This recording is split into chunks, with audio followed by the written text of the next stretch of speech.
Sziasztok, újra itt vagyok, nem tűntem el, és ismét nagyszerű sóstésztás receptekkel foglak megörvendeztetni benneteket. Nézzétek, főzzétek, egyétek! Gyerekkoromban sose voltam befizetve a menzára, viszont amikor megneszeltem, hogy káposztás tészta van, mindig megpróbáltam belógni. Amikor felnőttem, kitaláltam, hogyan tudok csinálni egy olyat, mint amit akkor ettem. Először is jól lereszeltem a káposztát, most nincs más hátra, mint egy kicsit megsózni, szépen beleforgatjuk a sót, félre rakjuk, és amíg ő szépen kidobálja a levét, addig megfőzzük a tésztát. Felforrt a vízünk, gyorsan teszünk bele egy kis sót, majd egy hanyag mozdulattal beleöntjük a tésztát.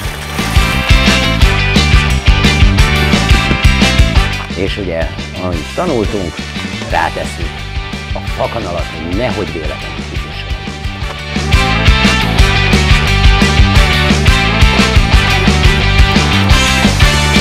Nagyjából 2 evőkanálnyi olajat beleteszünk ebbe az edénybe, egy kicsit felforrósítjuk, és utána, amikor felforrósodott, beleszólunk nagyjából 1 evőkanálnyi kristálycukrot, amit megkaramellizálunk. Nem kevergetjük, kicsit megrázolgatjuk.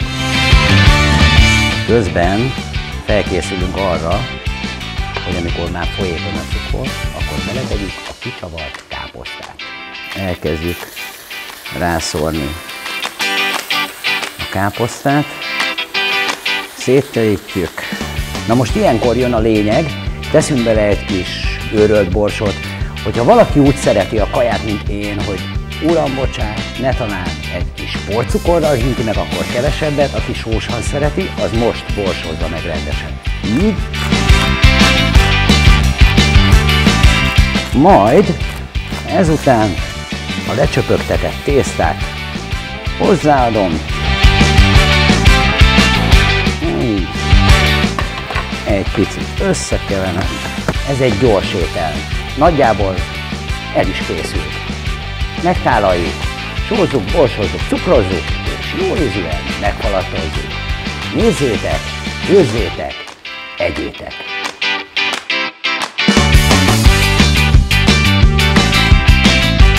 Kíváncsiak vagytok a többi sós tészta varázslatra is? Van még 1-2 dolog a tarsolyomban, például ez és ez.